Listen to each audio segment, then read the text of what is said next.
back to another video, guys. Hope you're doing well, and I'm shooting a little video which is 3 things that I wish I knew before I did my MMIs. Now, these are genuinely 3 things I wish I knew before my first MMI, which is at King's College London, and they're things that, you know, you don't think about a lot, but they are really important things to remember when you're doing your multiple mini interviews. So I hope you guys find this video useful. If you do subscribe, remember, please do hit the subscribe button. We're nearly at 100 subscribers and we are very close. I really want to hit that so I can release 100 subscribers for your video.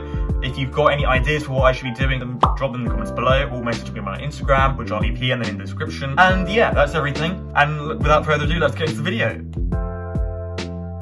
So tip number 1 is the breaks. Now, they do actually give you a break in the interview. It's a 1-minute break roughly, maybe a 45-second break between stations, and that break is actually really important. For me, when I came out of the station, I was so nervous. My hands were shaking, my feet were shaking, I had a restless knee, and I was just going. So I remember thinking that this break is actually a time where I should be practicing to just sit down and breathe. Because having come out of a station, feeling so nervous and so anxious and butterflies all over your stomach, it's really important to go into the next station, calm and settle. You don't know sometimes what the next station is, you may not sometimes know. Usually they'll have like a little sticker or poster saying this is the ethics station or this is a roleplay station, and they might give you a card to read.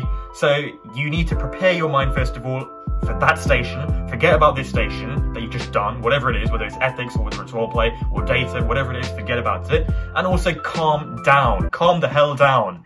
Because the worst thing to do is to go into your station shaking like you've got the flu, because it doesn't look good. You look really nervous, you don't look like you're, made to be there. And the interviewer's first impressions are going to be, candidate looks nervous. And there's actually a box sometimes where they have to take whether you look nervous or not. If you look nervous, it might seem that you're not prepared or you're not likely to get into medical school at all. So I would highly recommend to use those breaks when you're practicing. Use the 45-second break to just relax, breathe, and prepare yourself for another station. I'd highly recommend doing that.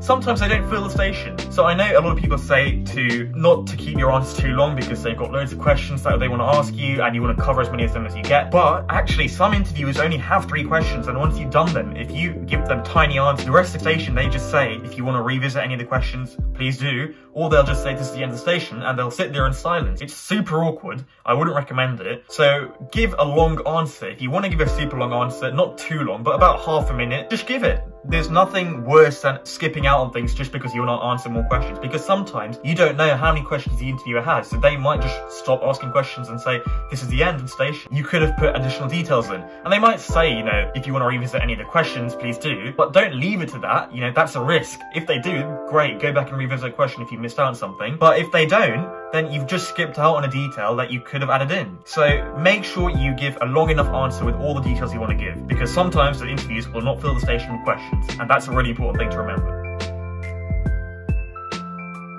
The final thing is biology. Now, some interviewers actually give science questions, and I know a lot of people think this is only an Oxbridge thing, but actually in St. George's and in Imperial, they did ask me about 2 things. In St. George's, they asked me about something I brought up, CRISPR, and Imperial College London, they asked me about dementia, which was on my personal statement and application. Now, even if they don't ask you about these things, like your application or personal statement, they could ask you pretty common topics. So I would recommend definitely to learn simple topics that are likely to come up. So dementia, the basics, diabetes, sickle cell anemia, and when I say the basics, I mean what causes it, what usually happens in the condition with patients, and what's that outlook? Do they live? Do they die? Who gets affected by it the most?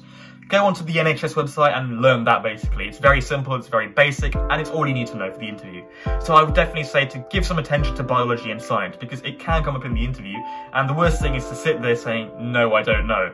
Because you at least want to say something, and if you've got some sort of scientific knowledge, it's always good to give that, because they'll be impressed that you've done some background research, and you know some things. So yeah, definitely learn some biology and learn some academia relating to medicine. And that's everything. So that's 3 things that I wish I knew before my MMIs, and I hope they're very useful to you guys. If you guys have got any questions, drop them in the comments below. If you enjoyed the video, smash the like button, remember, and we are close to 100 subscribers. We had around 90 subscribers, so go and subscribe, please do. It takes you literally 5 seconds. Please go and subscribe now. That's everything I can think of. Hope it was useful to you guys, and we'll see you on the next one, and good luck in your MMIs.